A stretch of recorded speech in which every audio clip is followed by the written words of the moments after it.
예, 안녕하세요. 자, 저희 전기기능사 필기특강 전기기기 강의를 맡게 된 임정빈이라고 합니다.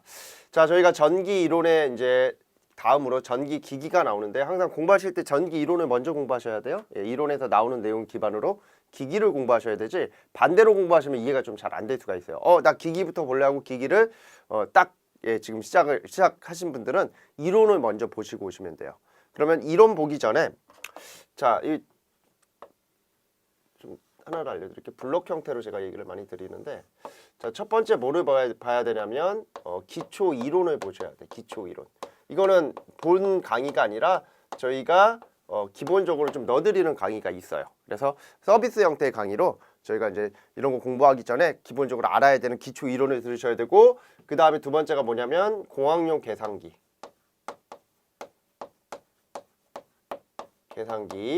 요거 수업 들으셔야 되고요. 그 다음에 요게 되신 분들은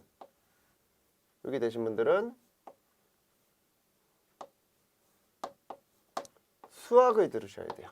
네, 저희가 그래서 전기 수학 넣어놨어요. 전기 수학. 요거 먼저 듣고, 그러니까 워밍업을 하셔야 돼요. 그 다음에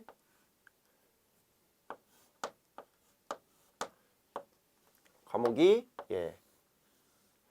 첫 번째보다 전기 이론, 그냥 전기 이론 적게 전기 이론을 먼저 과목을 수강하셔야 돼요. 본 강의. 그 다음에 전기 기기, 그리고 마지막으로 전기 설비 들으시면 돼요.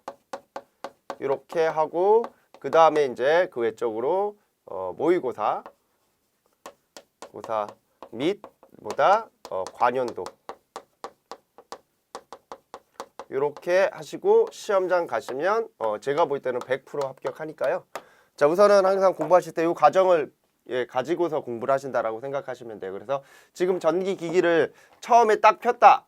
그러면 다시 빠꾸 피드백 하셔야 돼요. 이렇게 다시 오셔서 여기서부터 이렇게 순서대로 가셔야 돼요. 아시겠죠?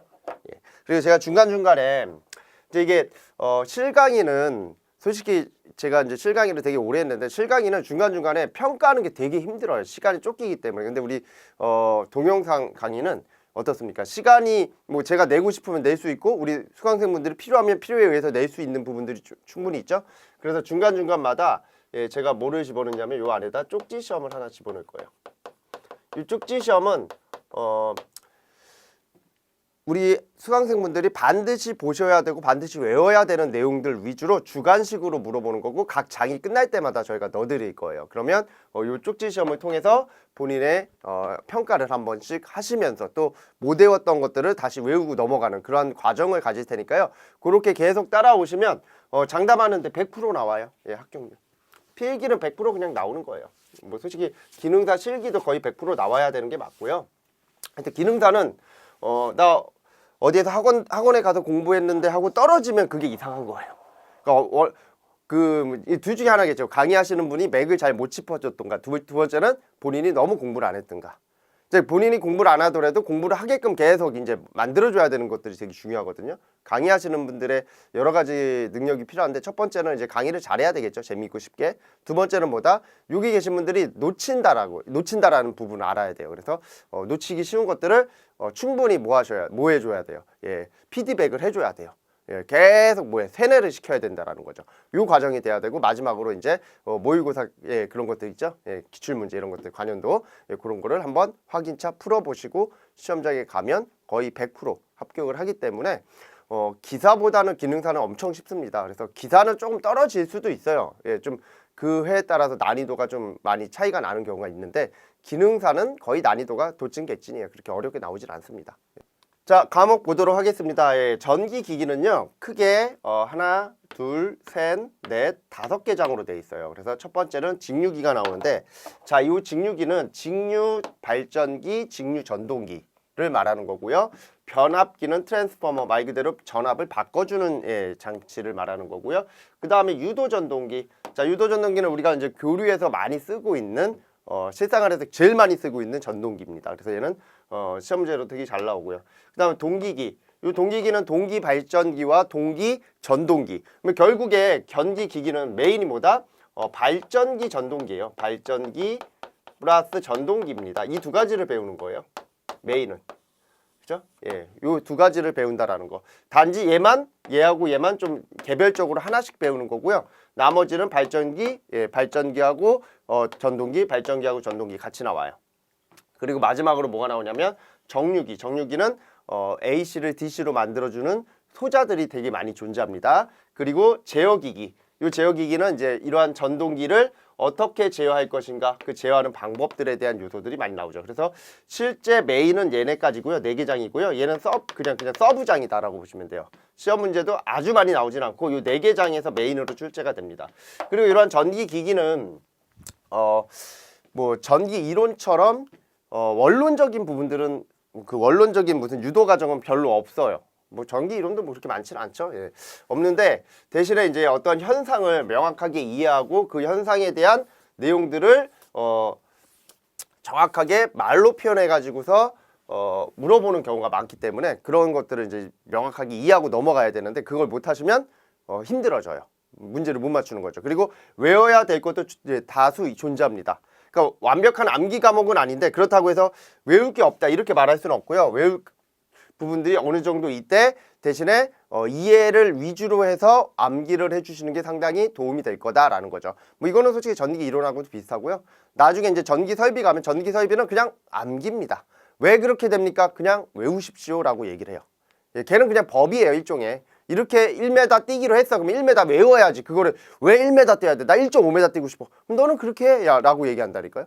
그래서 너는 그렇게 시공해. 라고 해요. 예. 그러면 나중에 뭐 하는 거야? 예. 자, 공사를 했는데 1m 이하로 세드를 박아야 돼. 근데 나는 1.5m로 박았어. 그러면 시험장 가서 만약에 우리 전기 기능사 실기가 그런 건데 만약에 그렇게 했어. 그러면 뭐야? 그건 실격 처리되는 거예요. 공사를 그렇게 했다. 그러면 어떻게 돼? 예, 그거는 다시 재공사 들어가야 되는 겁니다. 이해가 됩니까? 그러니까 항상 뭐냐면 허가가 안 나요. 그리고 준공 허가가 안 나기 때문에 결국에 뭐냐면 뭐가 필요하냐면 법이라는 건 이미 누군가가 어떤 실험이든 뭐든 간에 데이터를 가지고서 만들어 놓은 거면 그걸 따라서 우리가 암기만 하면 되는 건데 그거를 토를 달면 안 되는 거고 전기기기나 전기 이론은 원론이기 때문에 우리가 왜 그렇게 되는지를 이해하면서 넘어가야 된다는 그런 차이점이 있어요. 자, 그러면 같이 보도록 할게요. 자, 제1장 직류기입니다. 아까 얘기했듯이 직류기는 직류 발전기와 큰 제목을 알아야 돼요. 그리고 직류 전동기가 나와요. 요 발전기와 전동기는 서로 상호 무슨 관계다? 반대의 관계가 되는 거죠. 자는 얘는 뭐야? 전원이고요. 얘는 부하예요. 그러면 이 내부 구조는 완벽하게 뭐다? 동일하다라고요. 내부 구조가 완벽하게 동일해요. 아시겠어요? 그러면 하나만 잘해놓으면 하나는 그냥 따라오는 거죠. 하나는 전류를 빼내는 입장이면 하나는 전류를 받아들이는 입장이 되는 거죠. 내부 구조는 똑같고 아시겠죠? 예, 그렇게 좀 기억을 해주시면 됩니다. 자, 우선은 이렇게 크게 2개의 단락이 나올 것이다. 저희는 딱딱 봐야 될 것만 딱 얘기 드리고 잡스러운 것들은 아예 얘기를 안 하니까 아마 공부하시기 되게 수월하실 거예요. 예. 불필요 없는 것들, 너무 시험에 안 나오는 것들 이런 것들을 장황스럽게 설명하는 것보다는요. 시험에 잘 나오는 것들 또는 우리가 반드시 알아야 되는 것들 있잖아요. 그런 것들을 맥을 짚어서 집중적으로 공부하는 게 훨씬 더 효율도 좋고요. 그리고 어차피 내가 다 공부했다고 해서 다 내게 되지는 않아요. 예, 내가 막 전기 기능사 기기를 공부했다고 해서 내 머릿속에 그 기기가 맨날 남아 있는 게 아니라고요. 조금 지나면 조금씩 잊혀집니다. 결국엔 뭐가 돼? 예, 굵직굵직한 거라도 머릿속에 집어넣는 게 훨씬 더 유리하다라는 겁니다. 자, 볼게요. 직류 발전기의 원리는 플레밍의 오른손 법칙입니다. 이게 플레밍의 오른손 법칙. 그렇죠? 자, 이게 뭡니까? 힘. 너가 최고야. 힘. 그리고 자, 이게 뭐야? 자속. 이게 자속이야. 그래서 항상 자속은 코일의 옆구리를 찌르는다라고 외워주시면 돼요. 코일의 옆구리를 찌르는 자속. 여기 옆구리 찌르는 손가락이죠. 그 다음에 가운데 손가락. 이거 항상 중요하죠. 이거 잘못 뜨면은 큰일 나죠. 그러니까 이 가운데 손가락이 항상 주인공이에요. 어디를 가든 간에. 그럼 얘가 뭐다? 전압의 방향이다. 이 전압의 방향이 곧 전류의 방향이다. 그래서 우리는 왼전 오발이라고 해서 플레밍의 오른손 법칙은 뭐다? 발전기다. 자, 그걸 이렇게 가져왔습니다. 제가 하나 만들어 갖고 왔어요. 수업할 때 이 손가락 이렇게 돌리기가 너무 힘들어서. 예, 그러면 요 검은색 보이시나요? 요 윗부분 요거를 우리는 뭐라고 한다? 힘. 그리고 요게 자속. 요 똑같아요. 이렇게. 그리고 요게 예, 기전력, 전류의 방향이다라고 해요. 자, 그럼 이게 어떻게 해서 이제 발전이 되는지 한번 볼게요. 자, 원래는 우리가 기전력은 이렇게 됩니다. 기전력 E는 마이너스 N의 dt분의 dy가 되고, 자, 얘는 마이너스 L의 dt분의 예, di가 된다라고 해요. 자, 이걸 뭐라고 한다? 유도 기전력식이라고 합니다. 유도 기전력식. 자, 그래서 이런 유도 기전력식은 어디로부터 나온다? 패러데이 법칙으로부터 나오죠. 예, 그래서 이렇게 보시면 되는데, 자, 시간에 대해서 뭐를 가변하면 자속이 변화합니다. 자속이 변화하면 뭐가 된다? 전압이 나온다. 많이 감았더니 많이 나오더라. 내가 원하는 방향에 반대더라 라고 하는 법칙입니다. 그래서 요 법칙에 준하여 유도 과정을 통하여 우리는 V, BL 무슨 세타? 사인 세타라고 하는 식을 뽑아냅니다. 지금 이러한 식들이 나 오늘 처음 봤어요 하면 안 된다라는 거죠. 이거는 어디에서? 예, 전기 이론에서 다 예, 얘기를 하는 식들입니다. 그래서 이렇게 나온다라는 거죠. 그러면 결국에는 뭐다? 예, 플레밍의 오른손 법칙에 준하여, 자, 이번에는 뭐가? 이 코일이 도는 거예요. 이 코일이 이런 식으로 회전하는 거죠. 이런 식으로. 이쪽에서는 위로 올라가고 이쪽에서는 밑으로 내려가겠죠. 그러면 이거는 결국에 뭐다? 이런 식으로 회전한다라고 볼 수 있죠. 이런 식으로 V의 속도로 회전하고 있어요. 그러면 이 코일의 길이가 있겠죠? 이 길이. 이 코일 한 가닥, 이 코일 한 가닥의 길이 이걸 L이라고 하고요. 그리고 여기 보시면, 자, 여기 보시면 N극과 S극이 있죠? 자속이 나오는 곳. 이거를 우리는 이따가 계자라고 할 겁니다. 아직 용어는 저희가 설명을 안 드려요. 원리를 설명드리는 거니까. 계자로부터 뭐가 나와? 이렇게 자속이 나오는 거예요. 됐습니까? 계자로부터 이렇게 자속이 나와요. 그러면 결국에 뭐다? 이 회전 속도가 클수록 여기에 발생되는 이 도체에 발생되는 기전력이 커지고 전압이 커지고, 요 길이가 길면 길수록, 길다라는 건 뭐야? 많이 감았다라는 뜻하고도 같아요. 예, 뭐가 된다? 많은 기전력이 나올 수 있고, 그 다음에 뭐다? 이 자속, 이 끊는 자속 있죠. 끊는 자속이 많으면 많을수록 뭐가 된다? 예, 바로 예, 더 큰 기전력을 뽑아낼 수 있다. 바로 이런 원리가 이런 거잖아요. 제가 원형 코일을 두고 여기다 뭐를 N극 자속을 두면, 자, 여기로부터 나오는 자속, 이게 이렇게 자, 그리고 이렇게 뭐 이런 식으로 도이잖아요. 그죠? 그럼 이 자석을 무슨 형태로? 위아래로 왔다 갔다 하면, 자, 여기에 뭐가 되는? 여기에 끊기는 이 자속은 결국에 뭐다? 예, 이런 형태로 반대 관계의 뭐가 나온다?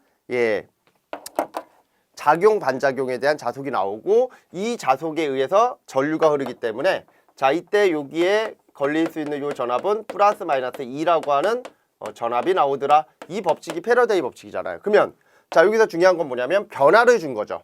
자속의 변화. 결국에 이거예요. 자속의 변화를 주죠. 그러면 자속의 변화를 주면 뭐가 된다? 예, 발전. 자, 발전이 된다라는 거죠. 자, 이게 무슨 뜻이냐면 변화가 있어야 예, 발전을 한다라고 하는 예, 하나의 슬로건 같은 언어가 나옵니다. 자, 이거를 꼭 머릿속에 집어넣으세요. 우리 전기 발전기든 전기 변압기든 뭐 유도기든 항상 뭐가 되냐면 이러한 원리에 의해서 동작이 되는 겁니다.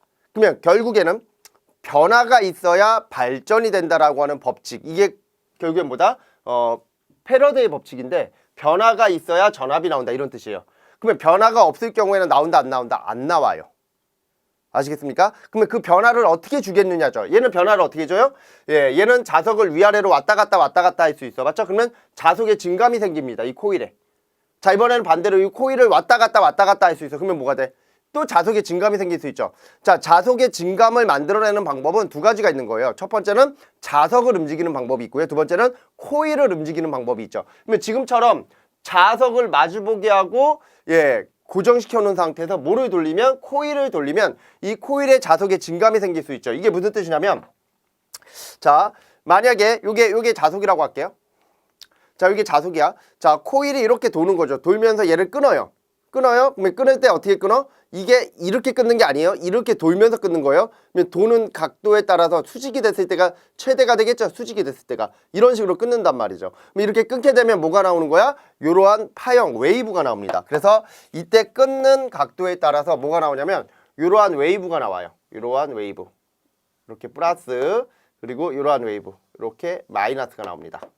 그래서 우리가 일반적으로 여기를 1구간이라고 하고 여기를 2구간이라고 할 때 이 코일이 1구간에 있을 때는 이렇게 플러스가 나와요. 여기 1구간이라고 할게요. 1구간일 때. 그리고 이 코일이 2구간에 왔을 때는 이렇게 뭐가 나온다? 예, 마이너스가 나와요. 자, 이 그림이 원래는 이렇게 되는 건데 나중에 이거를 요 정류자 편에 의해서 예, 요 위로 올리게 돼 있어요. 아시겠습니까? 그러면 여기서 이제 중요한 건 바로 뭐냐면 자, 얘가 회전을 하면서 얘가 이렇게 회전을 하면서 코일을 끊으면 뭐가 나온다? 기전력이 발생된다. 그럼 그 기전력의 방향은 뭐다? 플레밍의 오른손 법칙에 준하여 나타낼 수 있다. 자, 볼게요. 자, 이게 오른손 법칙이에요. 자, 이게 힘, 그 다음에 이게 자속, 옆구리를 찌르는 자속, 그 다음에 이게 뭐? 기전력의 방향. 자, 그러면 자속부터 잡아볼까요? 옆구리를 찌르는 자속, 파란 거, 요거죠. 그리고 힘은 위로 올라가죠. 힘은 이렇게 위로. 맞죠? 이 대각선을 보면 이렇게. 예, 그러면 기전력의 방향은 어느 쪽이야? 빨간색이니까 이쪽으로 기전력이 발생하는 거예요. 그래서 그림을 보시면 여기가 플러스, 여기가 마이너스.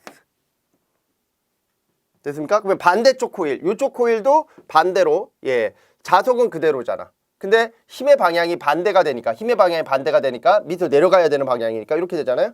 맞죠? 그러니까 뭐의 방향은? 예, 전류의 방향은 얘는 이쪽, 여기가 플러스, 여기가 마이너스가 되겠죠. 됐죠? 그러면 전류가 어떻게 흘러요? 요렇게 한 덩어리가 흐르는 거죠. 이렇게. 맞죠? 예, 그리고 이 코일이 이번에는 이쪽으로 와. 이쪽으로 온다라는 건 바로 이겁니다. 자, 처음에는 요쪽 면이죠. 요쪽 면을 얘가 끊는데 이번에는 얘는 그대로 있고 반대쪽 면을 끊잖아요.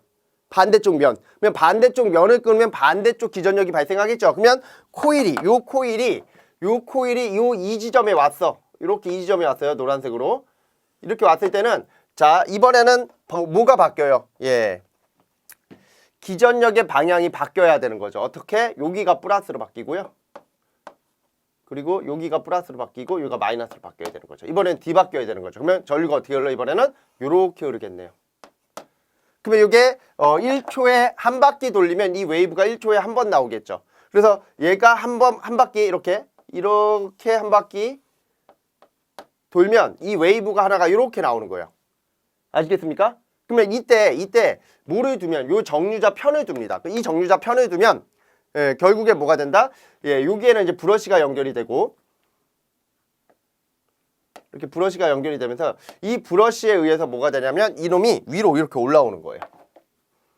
이렇게 올라옵니다. 그래서 이게 이렇게 지워지는 거죠. 그러면 뭐가 되는 거야? 이게 일종의 직류가 되는 거죠. 이렇게 나오면 이게 이제 직류가 시킬 수 있는 거죠. 여기다 뭐를 C를 달면 C가 여기를 채워줘요. 됐습니까? 예, 이러한 형태를 뭐라고 한다? 직류 발전기라고 합니다. 그러면 결국에는 직류 발전기라 하더라도 결국에는 뭐다? 교류를 만들어내는 거고 교류를 발전합니다. 어디에는? 요 코일에는 교류가 발전이 되고요. 이 교류 발전을 다시 어느 부분에서 요 부분 여기가 이제 정류자가 됩니다. 이따가 얘기했듯이 여기 정류자. 요 정류자 부분에서 다시 뭐로 바꿔주는 거야? 직류로 바꿔주는 거예요.